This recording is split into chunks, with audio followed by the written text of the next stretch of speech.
तुलसी चले ससुरार हो मानई न कहनमा। तुलसी चले ससुरार हो मानई न कहनमा। जब तुलसी ससुरारी के चले, जब तुलसी ससुरारी के चले, पहुँच गए नदिया के पास हो मानई न कहनमा। पहुँच गए नदिया के पास हो मानई न कहनमा।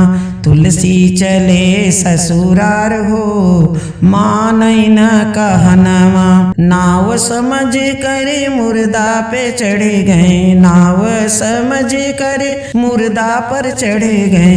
पहुँच गए खिड़की के पास हो मानई न कहनमा। पहुँच गए खिड़की के पास हो मानई न कहनमा। तुलसी चले ससुरार हो मानई न कहनमा। रस्सी समझ कर सांप पे चढ़ी गए, रस्सी समझ कर सांप पे चढ़ी गए। सांप पकड़ी उतरे पार हो मानई न कहनमा। सांप पकड़ी उतरे पार हो मानई न कहनमा। तुलसी चले ससुरार हो मानई न कहनमा।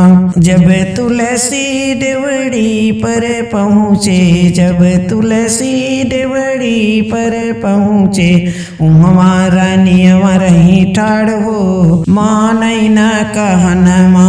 उहवा रानियवा रही ठाड़ हो मानई न कहनमा। तुलसी की रनिया तुलसी से बोली, तुलसी की रनिया तुलसी से बोली, जितना चित स्वामी हमें पे लगावल, जितना चित स्वामी हमें पे लगवल, उतना लगौत श्री राम हो पार होती नवरिया। उतना लगौत श्री राम हो पार होती नवरिया। तुलसी चले ससुरार हो मानई न कहनमा। जितना चित स्वामी हम पे लगौल, जितना चित स्वामी हम पे लगौत, उतना लगौत श्री श्याम हो पार होती नवरिया। उतना लगौत श्री श्याम हो पार होती नवरिया।